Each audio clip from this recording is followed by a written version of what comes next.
Hello dear student, my name is Ajay Rajput. मैं आपको आज फिज़िक्स पढ़ाऊंगा जो कि बहुत इम्पोर्टेंट है। फिज़िक्स सब्जेक्ट 11th क्लास का मैं चैप्टर आज आपको मापन लूँगा। उसको हम देखते हुए उसकी सारी गतिविधियाँ हम सॉल्व करेंगे जो भी है यूनिट का। और आज सभी का बहुत बहुत स्वागत है ये भी क्लासेस में।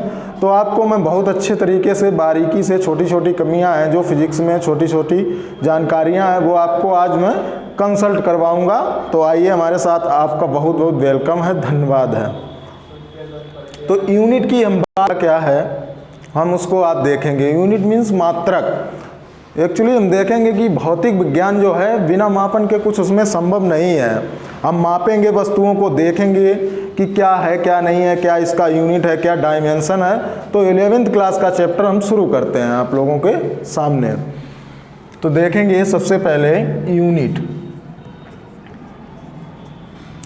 यूनिट की अगर हम बात करें तो इनकी 3 पद्धतियां होती हैं। मापने की जो है 3 पद्धतियां होती हैं, उनको हम कंसल्ट करेंगे। देखते हैं तीनों पद्धतियां क्या होती हैं हमारी। Number 1 MKS system, number 2 CGS system और नंबर 3 हमारा है FPS सिस्टम। तो इनकी हम बात करते हैं, होता क्या है, MKS क्या होता है, CGS क्या होता है और FPPS क्या होता है। जनरली तौर पे हम दैनिक जीवन में सबसे ज़्यादा MKS सिस्टम का यूज करते हैं। तो उसका हम फुल फॉर्म देख लेते हैं। Metre kilogram, metre kilogram second. Number 1 MKS का, नंबर 2 CGS का, सेंटीमीटर ग्राम सेकेंड। इसके बाद हम करेंगे FPPS का फुल फॉर्म देखेंगे कि FPPS पद्धति क्या हमारी होती है, उसका फुल फॉर्म क्या है। ये नंबर 2 हो गया। Number 3 foot pound second.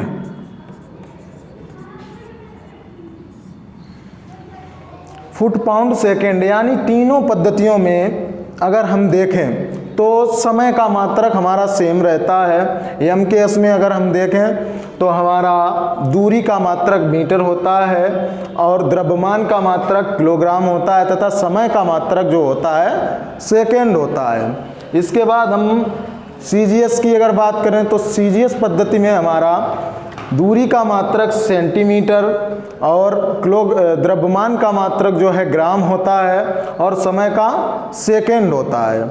इसके पश्चात थर्ड पद्धति की बात करें, तीसरे सिस्टम की, तो उसमें द्रव्यमान का मात्रक जो होता है वो पाउंड होता है और दूरी का मात्रक जो होता है वो फुट होता है और समय का सेकंड होता है। तीनों पद्धतियों में हमारा सेकंड कॉमन रहता है, मतलब वो हमेशा सेकंड ही रहता है। अगर हम बात करें, अब यहाँ से हम इन तीनों के फुल फॉर्म जान चुके हैं। अब बात करते हैं कि हमारी मात्रक कितने प्रकार के होते हैं। तो हम समझ चुके हैं 3 प्रकार के हमारे मात्रक होते हैं। यहाँ पर अगर किसी मूल मात्रक कितने होते हैं, अब हम बात करेंगे मूल मात्रक कितने होते हैं। तो उसको देखेंगे।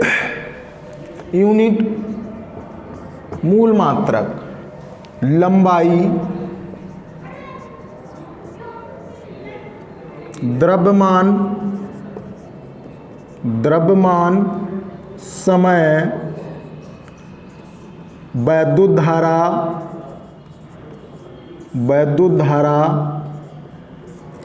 पदार्थ की मात्रा,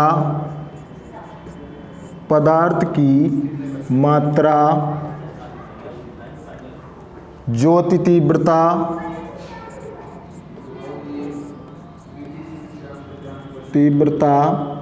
एंड ताप। तो इनके हम मात्रक जानेंगे और सिंबल जानेंगे। इसके बाद दो पूरक मात्रक और होते हैं, वो आपको हम आगे बताएंगे अभी।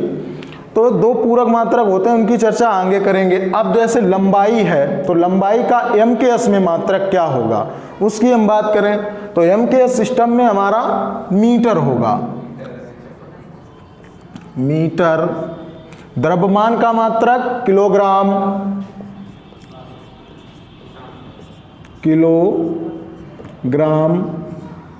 समय का मात्रक हमने बताया सारी पद्धतियों में सेम ही रहता है हमारा, सेकेंड रहेगा।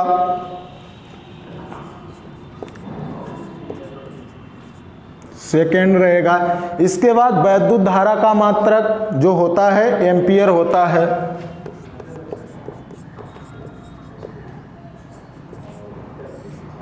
एम्पियर। इसके बाद पदार्थ की जो मात्रा होती है उसका मात्रक होता है मोल। मोल में मापा जाता है। मोल। ज्योति तीव्रता का मात्रक हमारा होता है कैंडेला।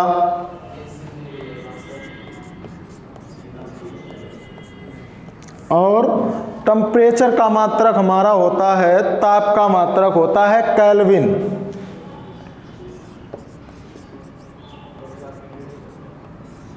केल्विन। अब इनके हम सिंबल की बात करें, जैसे शॉर्टकट में लिख दिया जाता है किसी चीज़ का हमें मात्रक लिखना है तो हिंदी में अगर लिखेंगे तो ज़्यादा। अब इनके सिंबल जो होते हैं उनकी बात करें, ये हमारे मूल मात्रक हैं 7 और इनके क्या हैं, इसको इसमें नापते हैं। और इसके बाद इनके सिंबल की हम बात करें तो सिंबल मीटर मीन्स M हो जाएगा आपका, किलोग्राम का केजी, समय का सेकेंड S, वैद्युत धारा एम्पियर A,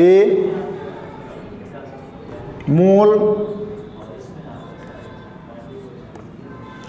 और ज्योति तीव्रता का मात्रक कैंडेला CD, और ताप का मात्रक केल्विन K। तो ये हमारे हो गए 7। और दो हमारी मूल मात्रक और होते हैं, दो पूरक मात्रक होते हैं, उनकी हम बात करते हैं। तो कोण और घनकोण की हम बात करें तो कोण का मात्रक होता है रेडियन और घनकोण का मात्रक होता है स्टेरेडियन। तो इनकी बात करते हैं, इनकी कोई बीमा नहीं होती है। अब जैसे हम कोई सूत्र यहाँ पर लें, ये सारी चीज़ें आप समझ गए होंगे हमें लगता है, तो समझने का प्रयास करिए हमारे साथ साथ। तो इसके पश्चात अगर हम कोई सूत्र लें यहाँ पर, उसकी बात करें तो हम उसका यूनिट निकालेंगे। आज देखेंगे किसी सूत्र का यूनिट हम कैसे निकालते हैं। यहाँ पे चर्चा करेंगे कि किसी सूत्र का यूनिट जो है हम मात्रक कैसे निकालते हैं। अब जैसे लंबाई है तो हमेशा मीटर में ही मापी जाएगी, मीटर, सेंटीमीटर या किलोमीटर में मापी जाएगी। ये तो नहीं है कि लीटर में दूरी को नाप लो, सीधी सी बात है। तो यहाँ पर हम एक सूत्र लेते हैं, उसका हमें यूनिट निकालना है। जैसे चाल बराबर दूरी बटे समय होता है। अब दूरी को M के सिस्टम में हम मापते हैं सर्वप्रथम, तो दूरी का मात्रक क्या होता है हमारा, मीटर होता है। तो उसकी हम बात करते हैं। तो देखो मीटर, और समय का क्या होता है सेकेंड, मीटर प्रति सेकेंड। इसको ऐसा लिखा जाता है, लिखने का तरीका ऐसा है, मीटर प्रति सेकेंड। अब किसका मात्रा आ गया, ये चाल का आ गया। अब यहाँ पर अगर हम बात करें एक फार्मूला हम जैसे कोई ले ले, मान लो हमने ले लिया F = ma। ये फार्मूला आप सभी लोग जानते होंगे और पढ़ा भी होगा, 9th क्लास में भी है और हमारा 11th क्लास में भी है। तो इसको अगर हम देखें कि इसका मात्रक क्या होगा तो उसकी आज हम बात करेंगे। देखेंगे कि जो बल होता है द्रव्यमान तथा त्वरण का गुणनफल होता है। इसकी परिभाषा तो ये रही इसके हिसाब से, लेकिन एक परिभाषा और हमने पढ़ी है सबसे पहले कि बल है धक्का या खिंचाव है जो किसी वस्तु की अवस्था में परिवर्तन करता है या करने का प्रयास करता है। बिल्कुल सही बात है। बल वह धक्का या खिंचाव है जो किसी वस्तु की अवस्था में परिवर्तन करता है, परिवर्तन करने का प्रयास करता है। अब मान लो कोई हमने ये द्रव्यमान रख दिया, कोई पिंड रख दिया है और ये m द्रव्यमान का है, इसका मास क्या है, m है, और इस पर हमने क्या लगाया, फोर्स लगाया कि कह दिया भाई इसको यहाँ से इस बिंदु तक ले जाओ, A से B तक ले जाओ। तो हम कुछ समय पश्चात इसमें क्या है भाई, हम यहाँ तक ले गए होंगे, सीधी सी बात है। अब ये यहाँ पहुँच गया तो इसमें क्या है, हमने फोर्स लगाया है, वस्तु की अवस्था परिवर्तन की है, तो यहाँ पर एक सी रिलेशन उत्पन्न हो जाता है, त्वरण। अब त्वरण की बात करें, त्वरण क्या होता है, त्वरण भी आ गया भाई यहाँ पर। तो त्वरण क्या होता है, वेग परिवर्तन की दर को हम क्या कहते हैं, त्वरण कहते हैं। वेग परिवर्तन की दर को हम त्वरण कहते हैं। अब वेग परिवर्तन कैसे होगा, किसी चीज में वेग परिवर्तन कैसे होगा, कोई भी वस्तु है जब वो गति करेगी तभी तो वेग परिवर्तन होगा, सीधी सी बात है। तो मान लीजिए हम त्वरण की अगर बात करें तो A बिंदु ये है, B बिंदु ये है। अब हमें यहाँ पर त्वरण एक सी रिलेशन फाइंड आउट करना है, हमें निकालना है नहीं, लेकिन हम थोड़ा डीपली आपको बताए दे रहे हैं जानकारी के लिए। तो यहाँ से कोई वस्तु, अगर मैं यहाँ खड़ा हूँ, विरामावस्था में है, अभी हमारा मान कोई घटना बढ़ रहा है, बिल्कुल मूल अवस्था में शून्य कंडीशन में खड़े हैं, तो हम विरामावस्था को यानी रेस्ट स्टेट को U से प्रदर्शित करते हैं, U इक्वल टू यहाँ पर 0। अब धीरे धीरे इस A बिंदु से हम चलना प्रारंभ करेंगे, B बिंदु पर पहुँचेंगे।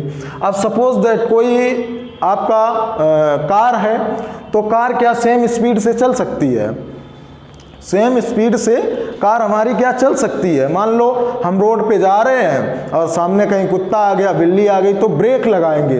अब जब ब्रेक लगाएंगे, मान लो 20 किलोमीटर पर हावर्स की स्पीड से चल रहे थे, और जब हमने ब्रेक लगाया तो क्या हुआ, वेग घटा, सीधी सी बात है, घटा होगा। तो यहाँ पर वेग घटा यानी त्वरण उत्पन्न हुआ, वेग परिवर्तन हुआ है। अब त्वरण बढ़ेगा भी, हमारा एकदम हमें कहीं जल्दी से जाना है तो हमने 60 की स्पीड में गाड़ी भगाई, तो इसको हम क्या कहते हैं कि वेग परिवर्तन, इसी को हम वेग परिवर्तन कहते हैं। यानी वेग के घटने बढ़ने की क्रिया को हम वेग परिवर्तन कहते हैं। अगर वेग हमारा डायरेक्टली घट ही रहा है तो वहाँ पर मंदन उत्पन्न हो जाता है, तब आपका ए हमेशा वहाँ पर माइनस का लिया जाता है, उसको मंदन, लेकिन हम यहाँ त्वरण की बात कर रहे हैं। अब ये हमारी इनिशियल पोजीशन है U इक्वल टू 0 और फाइनल स्टेट पर हम B कहते हैं। अब यहाँ से यहाँ जाने में सीधी बात है, कहीं किसी बिंदु से कहीं जाने में या रास्ते में हमें समय लगता है, मूल अवस्था में जो भी लगा हो, तो हम इसको T मान लेते हैं।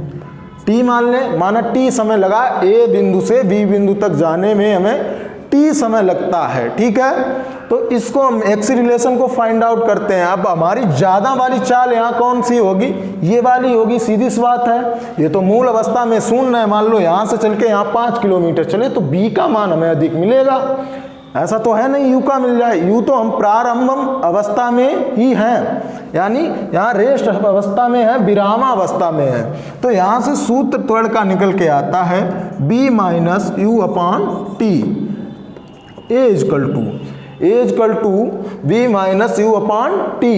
तो ये निकल के आता है। अब यहाँ पर हमारी B जो है फाइनल स्टेट है, अंतिम अवस्था है, वो हमेशा इसका मान ज़्यादा होगा और इसका कम होगा, क्योंकि ये रेस्ट अवस्था है, विरामा अवस्था है। और बटे में T यानी टाइम से हम भाग देते हैं, हमें एक सी रिलेशन मिल जाता है। तो ये होता है त्वरण और ये होता है द्रव्यमान। जो बल हमने बताया, बल यह है कि किसी वस्तु की अवस्था में परिवर्तन करता है, परिवर्तन करने का प्रयास करता है। बल सतत परिवर्तन ही करता रहता है। जैसे हम किसी वस्तु को ढकेलें तो यहाँ से कुछ समय पश्चात वहाँ चली जाएगी, या कोई कार या गाड़ी या मोटरसाइकिल है तो उसमें जो बल लगता है वो उसके इंजन द्वारा लगता है, वो कार्य करता है, इंजन कार्य करता है और बल देता है, तभी हमारा एक स्थान से दूसरे स्थान तक जाते हैं। अब हम बात यहाँ पर कर रहे थे F इक्वल टू ma, यानी बल की मात्रक की। तो मात्रक हम देखेंगे, ये थोड़ा हमने आपको बेसिक समझा दिया कि तोड़ मरोड़ के कि है क्या, ठीक है। तो वेग परिवर्तन की दर को त्वरण कहते हैं। अब यहाँ पर इसके यूनिट की बात करें, यूनिट यूनिट की अगर हम बात करें तो देखेंगे यूनिट क्या होता है हमारा। द्रव्यमान को हमने एम के सिस्टम में किस में मापा था भैया, देखेंगे, ध्यान करेंगे, किलोग्राम में, किलोग्राम। अब त्वरण का मात्रक हमें निकालना है, इंटू करेंगे, इंटू है, त्वरण का मात्रक वैसे होता है मीटर प्रति सेकेंड स्क्वायर। अब यहाँ पर हम देखेंगे कि सूत्र हमारा ये निकला था, A = B - U upon T।